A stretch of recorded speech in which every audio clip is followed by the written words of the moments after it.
Okay, so I'm in InDesign right now. So if you want to follow along with me, you may, to get you started on your sample portfolio layout. And what you can even do is build off of this. So you can start with the sample portfolio layout, and then after class next week, once we get to master pages, you can add the master pages to this layout and keep working on this file. One thing that will be different is today when I go to create new, I'm going to do a custom size. And for my custom size, I'm actually going to hop into our discussion and take a look at one of the sizes that you guys picked. So it looks like the magazine is 8.5 by 11. That's pretty standard. Let me see if there's another size here.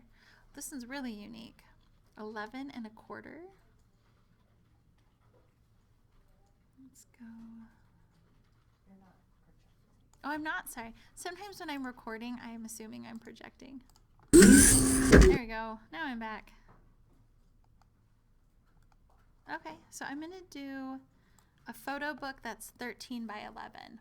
So at this point, if you know what size you want to work with, you can go ahead and put in that size. I'm going to go ahead and do the 13 by 11 just for an example. And I'm going to turn on facing pages. And then at any point, if you change your format, right? So I'm doing 13 by 11, but then I find that somebody sent me a coupon and I can do my photo book for half the price. You can always come up to File, Document Setup, and then change these dimensions under page size if you need to adjust it in the future. Okay, so again, that was File, Document Setup. So now that I have my first page, if I look at pages, I've got my first page here, which is my cover. But I'm going to go ahead and add, let's do 4 pages for now. So essentially what I've added here is what you guys see on the board. You guys with me? So I've got my cover, my first layout, and my second layout. Yes?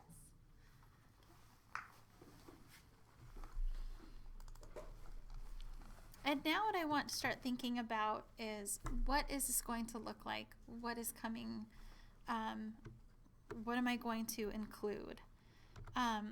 So I'm hitting W right now just to go back and forth between my working mode and my print preview. Sometimes that helps me just to kind of see that blank page. So from here, you guys can decide where your title goes. One thing that I always suggest to people is when you add your titles, it's always a good idea to kind of keep it, if I were to draw a box, let me go ahead and do that real quick.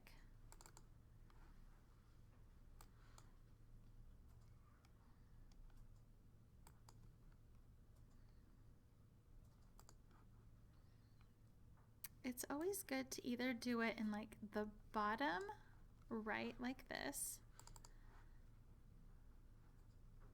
Let's do a really light color. So bottom right, so that as people are kind of going through your portfolio, it's easy to see the title.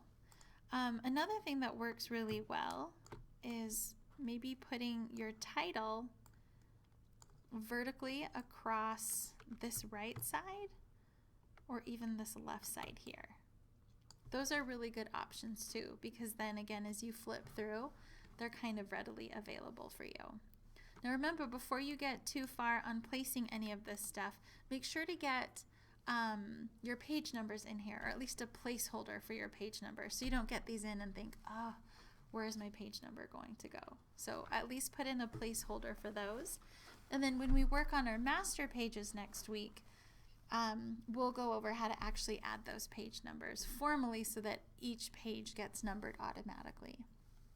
Now, one thing to decide is if you are just going to number at least your right side or your right and your left. And whatever you do, just make sure it's symmetrical. So put them on the far outside corners, right? The inside centered, inside centered, maybe here centered. Typically we don't have page numbers up here. And a lot of it just has to do with, if you think about holding a book, so I've got this book of terror right here. When you leaf through, you want to quickly be able to see where those page numbers are. So these page numbers are crazy because see how they cascade off of that right side. So these are kind of crazy, but usually you just want them right here at the corner so somebody could quickly find it and then open it up. So page numbers, and then all of your text could go within, you know, a frame like this if you wanted to, and you could just do different text styles. Your title could go on one side, maybe the description could go on another side. It's really open. And then whatever graphics you have, you can place those as well. So some of you guys might be like watermarking in, for lack of a better term, your logo on every page. You might have like a graphic from your logo that you are inserting, your initials. It's totally up to you. Let me go ahead and pull up some of those examples that we've already gone over. Let's go to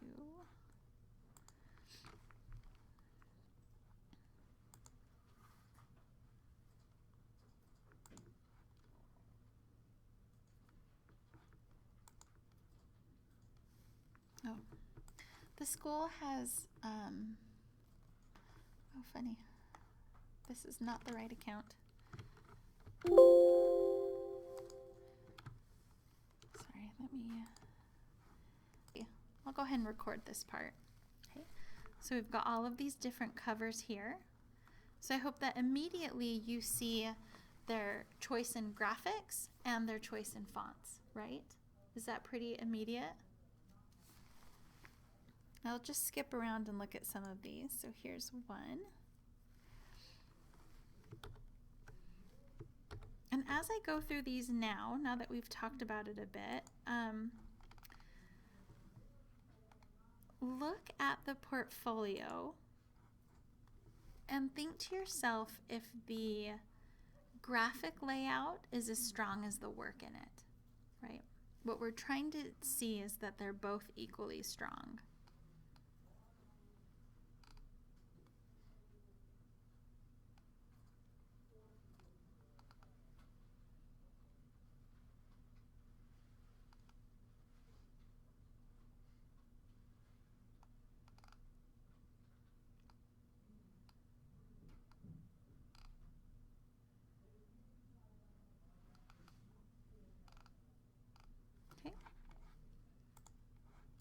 If I go too fast on something and you want me to slow down, please let me know. Okay, let me slow down on this one a little bit. We haven't talked about like the about me or contents yet. That's okay.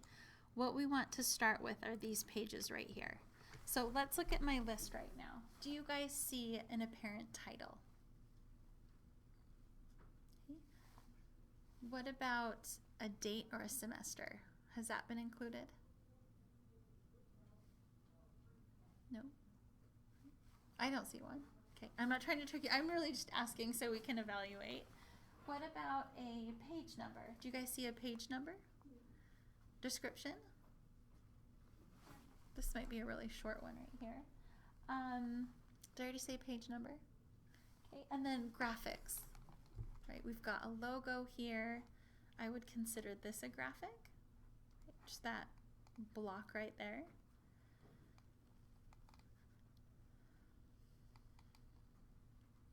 Oh, so that was a lie. This is not a page number. This is just numbering the project, not the page. Or maybe it was supposed to be project number, page number, I'm not sure. Ouch.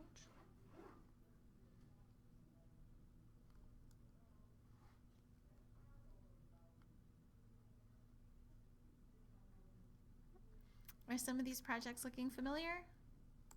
Yeah. All right, let me hop into another one. So I'll ask you guys those same questions again. And again, I don't even know the answers to these. I'll skip over contents and about me for now. Do you guys see, let's look at all 4 of these spreads at once. Do you guys see a title? Yeah. Is there a date on this one? they dated it. I don't see anything formal. Okay, description. Right, that's pretty apparent here. Page numbers. So the page number and the logo kind of get tied in together. And then their graphics. So I would say that their graphics kind of get tied into their page numbers. And then this little line right here. And then that line as well.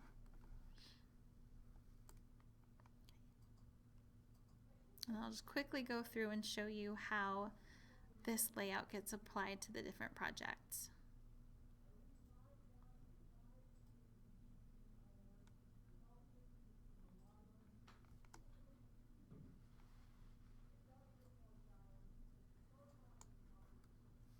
Got it?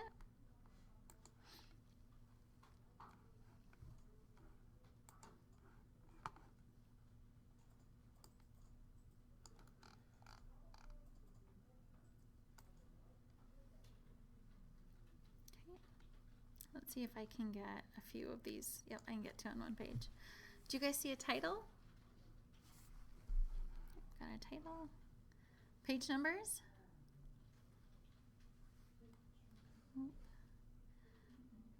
Graphics. So I'd say even the name that she put in becomes her graphic and all these different lines.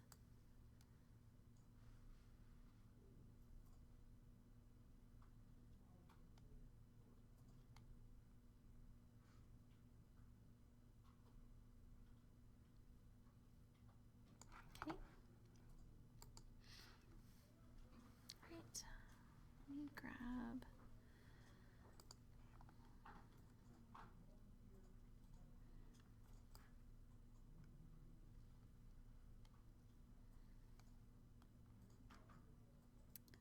So this one's a little bit tricky. Let's do this layout instead. So with this one, title, can't miss the title. It's almost as big as the projects. Graphics, page numbers, any descriptions. Okay. Was there anything else? I think that's it. Oh, I think dates, but there weren't any dates.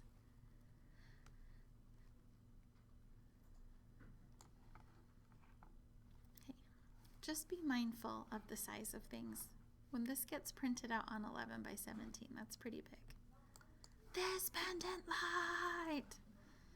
Just saying. Okay, I'm going to do one more. I'm just kind of jumping around.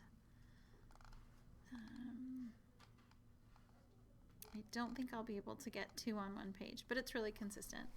Okay, title, description, date. So date's probably been the least consistent thing, right? The one person said in 2016, but that was about it. So, graphics, like their logo and these things. Page numbers. Okay.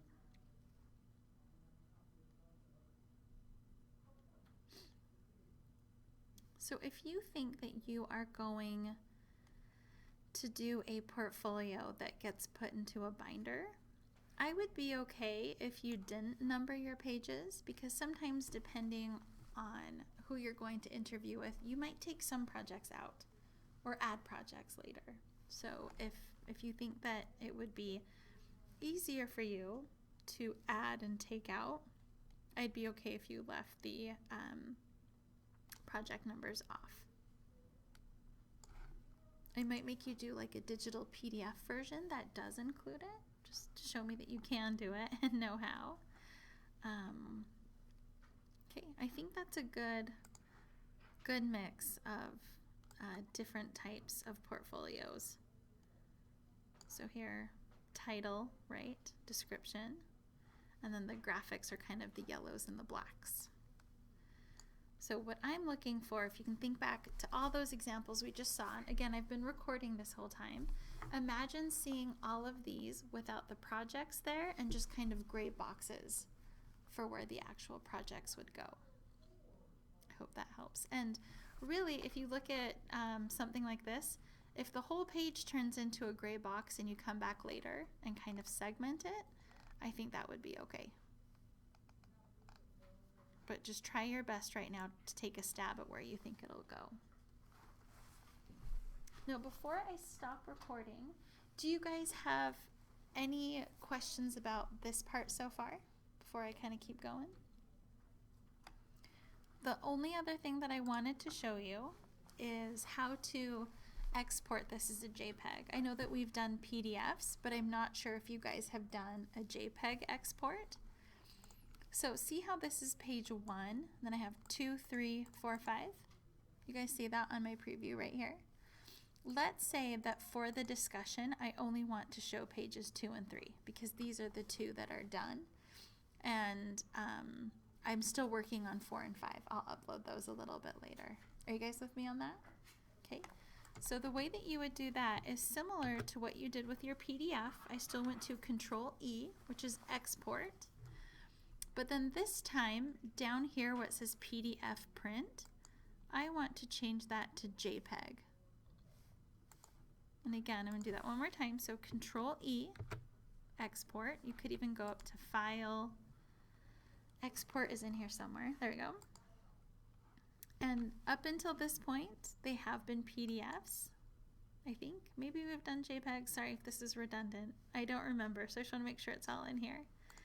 We've got our JPEG, and I'm just going to call this portfolio sample layout. And then when I hit save, I want it to be spreads, and I want it to be pages 2 and 3. Right? So make sure it's not selected to all. I don't want all of them. I want pages 2 and 3, and I want it to be the spreads. Now, if pages 4 and 5 were done, I could have done pages 2 through 5 and gotten all of them. And I will go ahead and just keep it at 150 and RGB because we're only looking at these on screen, so it'll be okay. And then after I hit export, I can go back to that folder.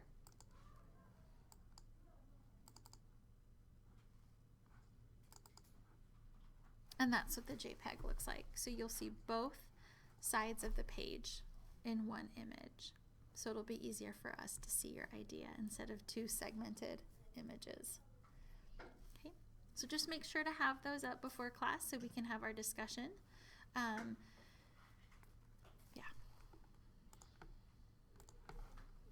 right, now that I've exported, any questions at this point?